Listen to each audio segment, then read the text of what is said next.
다른 게 아니라 제가 처음 보았습니다. 칼자루가 있는데 칼날은 없어요. 근데 싸울 때가 돼서 뭘 누르면은 레이저 칼이 쫙 나옵니다. 그래서 레이저 칼로, 그러니까 그냥 이렇게 칼자루만 있는 칼인데 그걸 보면서 싸우는 장면이, 레이저로 싸우는 장면이 굉장히 인상적이었습니다. 스타 워즈라는 영화입니다. 오늘 본문에서 왜 이 문구를 사용할까? 별들에서부터 싸움이 일어났다고, 즉 별들이 싸운다는 그러한 구절을 저희들에게 보여주고 있습니다. 여러분, 그 영화 별들의 전쟁이 특별한 이유 중에 하나는 이 전쟁은 사람들과 사람들만의 싸움이 아니었다는 것이죠. 이 땅에서 싸움이 아니라 우주 공간에서 스페이스십, 우주선 타고 그들이 싸우는 장면을 그리기 때문에 아마 스타 워즈라는 제목이 붙이지 않았을까. 오늘 본문 보게 되면 사실 이 본문의 내용은 어저께도 우리가 함께 묵상했지만 드보라와 바락이 무깃도 강가에서 시스라를 전멸하는 그 장면이 끝나고 난 다음에 그것을 찬양하는 노래입니다. 그런데 이 전쟁은 여러분 잘 보시면 알겠지만 사람과 사람 사이의 싸움이 아닙니다. 시스라는 등장하는데 이스라엘 백성은 등장하지 않습니다. 무슨 의미냐면 이 노래에는 하나님께서, 즉 이스라엘 백성들이 강해서 힘이 있어서 전략이 좋아서 싸움을 잘해서 이기는 것이 아니라 하나님이 하셨어요.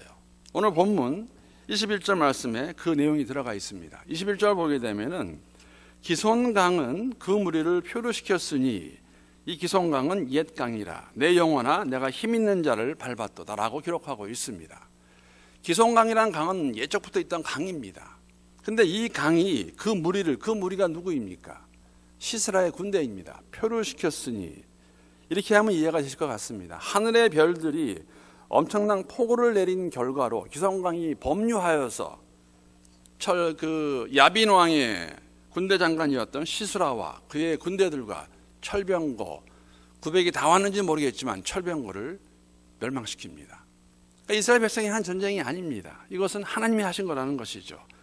여러분, 이스라엘 군대가 한 것이 무엇이 있습니까? 그들이 힘이 강해서 이긴 것이 아니라는 것이죠. 야빈 왕이 철병거 700대를 가지고 20년 동안 이스라엘 백성들을 학대했습니다. 못 살게 굴었습니다. 학대를 받는 못 살게 구는 그 백성들 20년 동안 얼마나 힘을 키웠으면 키웠겠습니까? 지금 학대를 받고 있는데, 눌림을 받고 있고 억압을 받고 있는데, 그들이 힘이 들어서 고통 가운데 여호와께 부르짖었더니 하나님께서 그 아프심을 들으시고 사사를 세우시고 싸움을 할 때에도 이들이 잘해서가 아니라 힘이 있어서가 아니라 기손강의 물을 범유시켜서 그들을 죽이는 것을 저희들이 21절 말씀 통해서 알 수 있다는 것이죠. 별들의 전쟁입니다. 사람과 사람의 전쟁이 아니에요. 하나님이 하신다는 것이죠. 이런 예가 하나 또 나옵니다. 성경에 많이 있지만 우리가 잘 알고 있는 내용 가운데 열왕기하 7장을 보게 되면 여러분, 아람 군대가 이스라엘 백성을 쳐들어와서 예루살렘 성을 이렇게 에워싸고 있습니다. 그 당시 상황이 굉장히 힘듭니다. 예루살렘 성 안에서는 지금 내 아이를 먹냐 안 먹냐 그럴 정도로 지금 아사 상태죠. 배고파 죽어가고 있습니다. 그런데 그 문가에 4명의, 그 성문가에 4명의 나병 환자가 서서 진퇴양난이죠. 성 안으로 들어가도 돌에 맞아 죽을 것이고, 돌에 맞아 죽기 전에 먹을 게 없습니다. 아람 군대 쪽으로 가도 아람 군대가 그들을 가만 놔두지 아니겠죠. 이스라엘 사람들이니까. 그래서 2판 4판 어쩔 수 없는 가운데서 아람 군대 진영으로 가는데 죽으면 죽으리라 하고 갔는데 어떻게 되어 있습니까? 아람 군대가 한 명도 없어요. 다 도망갔다는 것이죠. 왜? 주님께서 하나님께서 간밤에 그들이 병거 소리와 말소리와 큰 군대의 소리를 듣게 하셔서 그들이 다 그냥 겁을 먹고 도망갔습니다. 사람의 전쟁이 아니었어요. 이것도 하나님이 하신 일이라는 것이죠. 오늘 본문도 저희들에게 별들의 전쟁을 보여주고 있습니다. 어쨌든지 간에 우리가 사사기를 통해서 계속해서 알 수 있는 것은, 이게 사사기 주제인데, 평화로우면 평화로울수록, 일이 잘 되면 잘 될수록 하나님께 감사해야 되는데 이스라엘 백성들 그렇지 않습니다. 꼭 평안하면 잘 되면 하나님 은혜를 망각해요. 하나님 은혜를 망각하는 게 어떻게 알 수 있느냐? 그분을 의지하지 않고 자신들 눈에 보이는 대로 좋은 대로 악을 행하는 것이 우리가 볼 수가 있고, 그럴 때 부르짖고 하나님 도와주시고 이것이 반복이 될 것입니다. 자신들이 잘해서 이스라엘 백성들이 강해서가 아니고 하나님께서 도와주신 건데, 어쩌면 그래서 하나님께서 사사기 2장 20절에 보게 되면은 이것을 다 미리 아시고 경고하시고 이렇게 말씀하십니다. 사사기 2장 22절 말씀 제가 한번 읽어보겠습니다. 이는 무슨 의미냐면, 가나안 땅에 이방 족속을 남겨두신 이유는 이스라엘이 그들의 조상들이 지킨 것 같이 나 여호와의 도를 지켜 행하나 아니하나 그들을 시험하려 함이라 하시니라. 너희들이 계속하여 나를 인정하는지 나를 섬기는지 알기 위해서 안 섬기면, 마음대로 행동하면 하나님께서 이 백성들을 사용하셔서, 이방인들을 사용하셔서 그들을 시험하실 것입니다. 돌이키실 것이라는 것이죠. 여러분, 우리의 전쟁은 세상의 전쟁이 아닙니다. 세상에 여러 종류의 전쟁이 있습니다. 이데올로기로 인한 전쟁, 정치 권력을 잡기 위한 전쟁, 국가와 이익이 자신들의 이익을 위해서, 국가와 기업이 자신들의 이익을 위해 싸우는 그런 전쟁이 있지만, 우리의 전쟁은 세상의 전쟁이 아니라 우리의 전쟁은 영적 전쟁입니다. 오늘 보는 찬송의 내용과 같이 우리들이 대적하는 자는 마귀예요. 사단 마귀입니다. 사람들이 아니에요.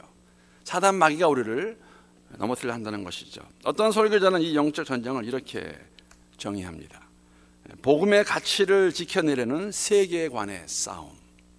복음의 가치, 예수의 진리, 예수의 가치관, 하나님이 원하시는 삶의 모습, 그것을 우리가 지키기 위해서, 살기 위해서 싸우는 전쟁이 세계관의 전쟁이죠. 세계관의 싸움이라는 것 저희들에게 말해주고 있습니다.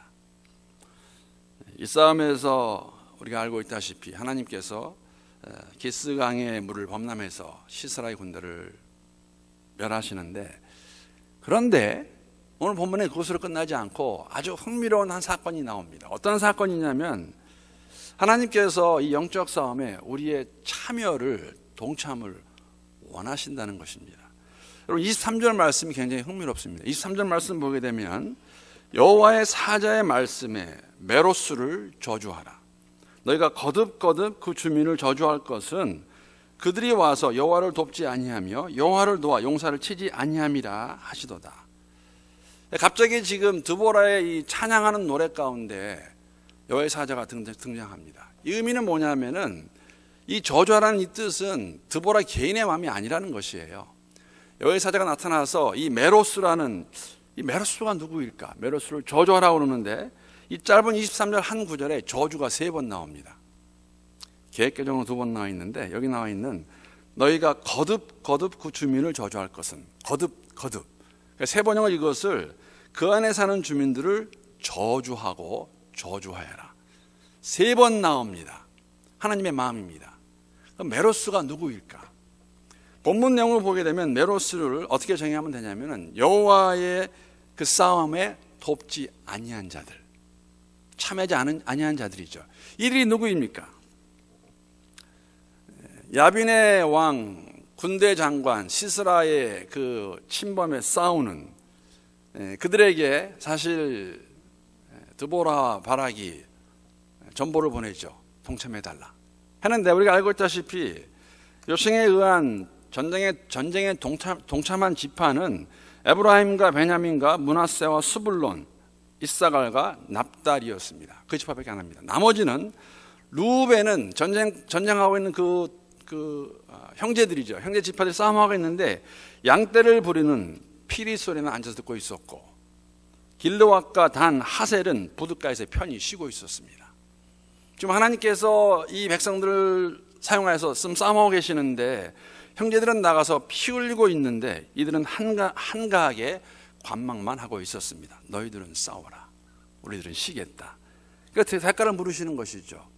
여기 저주는 아마도 우리가 이해할 수 있는 것은 전쟁의 승리에 참여하는, 승리의 영광에 참여하지 못하는 것을 말하고 있는 것이죠. 대가를 물으셨다. 그래서 메로스를 저주하라고 말합니다. 여러분, 10명의 정탐꾼 기억하십니까? 수요일날 잠깐 말씀을 드렸는데, 가나안 땅의 이방 민족들의 강함, 그들의 성읍이 견고한 것은 사실입니다. 팩트예요. 그것을 보게 되면은 싸울 수 없죠. 그들이 싸울 수 있었던 것은 하나님이 함께 하시겠다고 했기 때문에. 그래서 10명의 정탐꾼은 죽음으로 그 대가를 물게 됩니다. 오늘 본문에서도 함께 전쟁에 참여하지 않은 자들, 동참하지 않은 자들은 그 승리의 영광에 참여하지 못하는 걸 저희들에게 보여주고 있습니다. 오늘 하루도 저희들은 영적 전쟁에 참여할 것입니다.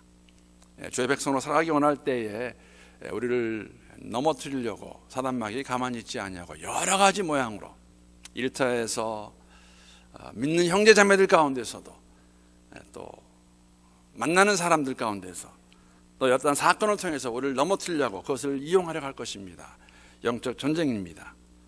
우리 영적 전쟁을 싸워갈 때 하나님 함께 하시지만 우리의 참여를 원하시고 동참을 원하시는, 우리의 최선을 원하시는 그 하나님을 기억하는 가운데 오늘도 우리가 신실하게 삶의 현장에서 주를 위해 살아갈 수 있는 여러분과 제가 될 수 있기를 우리 주님의 이름으로 축복합니다.